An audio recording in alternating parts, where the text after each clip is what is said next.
আসসালামু আলাইকুম বন্ধুরা, আজকের ভিডিওতে আমরা শুধুমাত্র পিক্সেলঅ্যাপ অ্যাপ্লিকেশনটি ব্যবহার করে ফেসবুক পেজের জন্য ঠিক এই ধরনের একটি কভার ফটো আর্ট করব। এই জন্য আমরা পিক্সেলঅ্যাপ অ্যাপ্লিকেশনটি ওপেন করে নেব। পিক্সেলঅ্যাপ অ্যাপ্লিকেশনটি ওপেন করে নেওয়ার পর আমরা টেক্সটটি ডিলিট করে দেব। এরপর উপরে 3 ডটে ক্লিক করে ইমেজ সাইজ অপশনে ক্লিক করে এখানে ওয়েট এবং হাইটটা আমাদের কাস্টমাইজ করে দিতে হবে।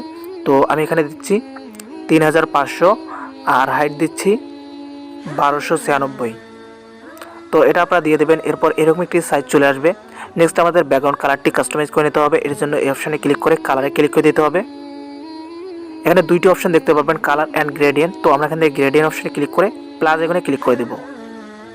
অলরাইট, এখানে অনেকগুলো অপশন দেখতে পাবেন। উপরে কিছু অপশন আছে, নিচে কিছু অপশন আছে। তো আমরা উপরে অপশন থেকে এই অপশনটি সিলেক্ট করে নেব।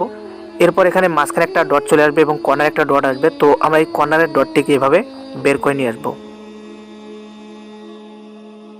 এভাবে এদিকে রেখে দেবো। এরপর নিচে একটি স্কেল দেখতে পাচ্ছেন, আর স্কেলের দুই পাশে দুইটি অপশন দেখতে পাচ্ছেন এরকম।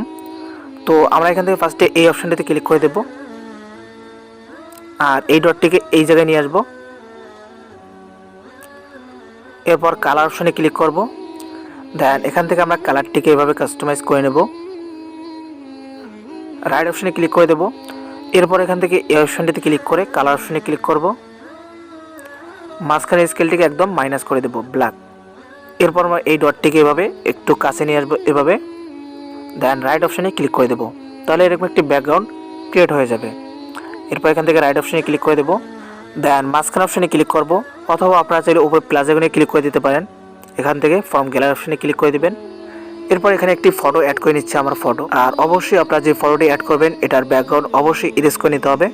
তো আমি অলরেডি ইরেজ করে রেখেছি, জাস্ট এটাকে আমি অ্যাড করে নিলাম। এরপর এটাকে কাস্টমাইজ করে এভাবে ছোটো করে দেব। এই জায়গায় আমরা এটাকে সেট করে দেব। এরপর আবারও নিচ থেকে ইম্পোর্ট অপশনে ক্লিক করে দেব। এরপর আমরা এই পিএনজিটি অ্যাড করে নেব এবং এটাকে ক্রপিং করে এভাবে ওকে অপশনে ক্লিক করে দেব। অলরাইট, এরপর এটাকে একটু কাস্টমাইজ করে বড় ছোটো করে নেব। ওকে গাইস, এই পিএনজিটিকে এভাবে রোটেট করে নেওয়ার পর আমরা এখান থেকে টু ব্যাক অপশনে ক্লিক করে দেব। অলরাইট, এরপর আমরা লেয়ারে ক্লিক করে এই দুইটি লেয়ারকে লক করে রাখবো, যাতে এগুলো আর নড়াচড়া করতে না পারে।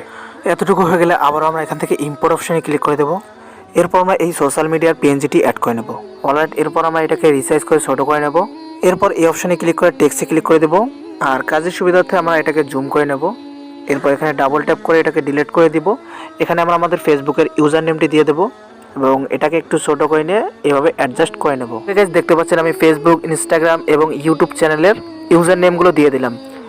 এরপর আবার আমরা এখান থেকে মাঝখানে অপশনে ক্লিক করব, শেপ অপশনে ক্লিক করব আর নিচ থেকে অপাসিটি হালকা কমায় দেব। এরপর শেপটিকে এই দিকে নিয়ে আসবো, এখানে ঠিক এখানে সেট করে দেব।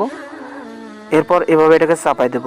এরপর অপাসিটি ফুল করে দেব। দেন রাইট অপশনে ক্লিক করে দেব। তাহলে এরকম একটা শেপ চলে আসবে। এরপর আবার আমরা এখান থেকে টেক্সট অপশনে ক্লিক করে এটাকে আমরা এখানে সেট করে দেব। এরপর টেক্সটটি চেঞ্জ করে দেব। তো এরপর আমরা এটাকে সেভ করে নেব। তো বন্ধুরা, এই ছিল আজকের ভিডিওটি কেমন লাগলো অবশ্যই কমেন্টে জানাবেন। আর এখনো যদি ভিডিওতে লাইক না করে থাকেন, লাইক করে চ্যানেলটিকে সাবস্ক্রাইব করে নেবেন। পাশে আসা বেল আইকনটি বাজিয়ে অল করে নেবেন। তো গাইস, কথা হবে নেক্সট কোনো ভিডিওতে। সে পর্যন্ত ভালো থাকবেন, সুস্থ থাকবেন। আল্লাহ হাফেজ।